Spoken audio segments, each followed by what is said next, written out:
Hi guys, sky force ఈ cinema గురించి మనం ఈ వీడియోలో రివ్యూ చేద్దాం. సో సినిమా ఎలా ఉందంటే చాలా బాగుంది సినిమా.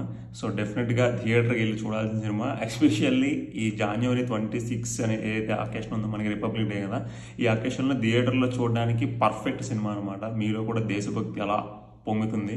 సో సినిమా చాలా బాగుంది, అంటే ట్రీట్మెంట్ చాలా బాగుంది.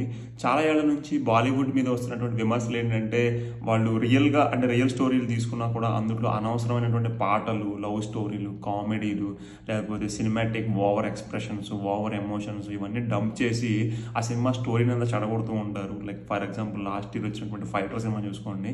సో కానీ ఈ సినిమాలో మేకర్స్ ఆ తప్పేం చేయలేదు. యాక్చువల్గా ప్రొడ్యూసర్స్కి చాలా మంచి బ్యాక్డ్రాప్ ఉందన్నమాట. వాళ్ళు స్త్రీ 1, స్త్రీ 2, అట్లాగే అంతకుముందు కాక్టైల్, లవ్ ఆజ్కల్, చాలా మంచి సినిమాలు చాలా తీశారు వాళ్ళు. చాలా బాగున్నాయి అనమాట వాళ్ళ సినిమాలు అన్నీ చాలా బాగుంటాయి. సో ఆ కోవలోనే వీళ్ళు తీసేయడంగానే జనాల్లో కూడా మంచి ఇంప్రెషన్ ఉంది. సో 160 crores బడ్జెట్ అని చెప్తున్నారు. ఆ బడ్జెట్ మీకు స్క్రీన్ మీద కనిపిస్తుంది. సో వార్కి సంబంధించిన cinema, especially like air force సంబంధించిన సినిమా. మీకు ఎవరికైతే లైక్ ఈ విమానాలు, ఎయిర్ ఫోర్స్ సంబంధించిన విషయాలు ఎవరికైతే బాగా నచ్చుతాయో వాళ్ళకి చాలా బాగా కనెక్ట్ అవుతుంది.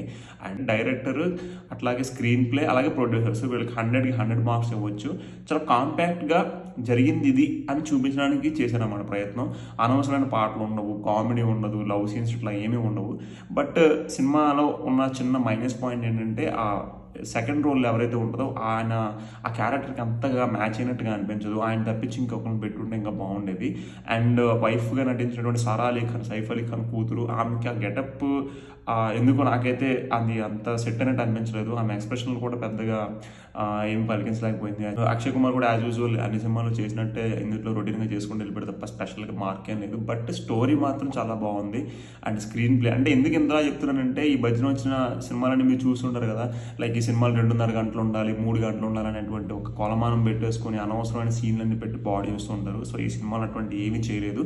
ఒక ట్రూ స్టోరీ జరిగినట్టుగా వాళ్ళు చేయడం జరిగింది. మీరు కూడా సినిమా థియేటర్లో చూడండి, ఎందుకంటే సౌండ్ ఎఫెక్ట్స్ చాలా బాగుంటాయి. అండ్ ఈ సినిమాకి మెయినే సౌండ్ ఎఫెక్ట్స్ అనమాట.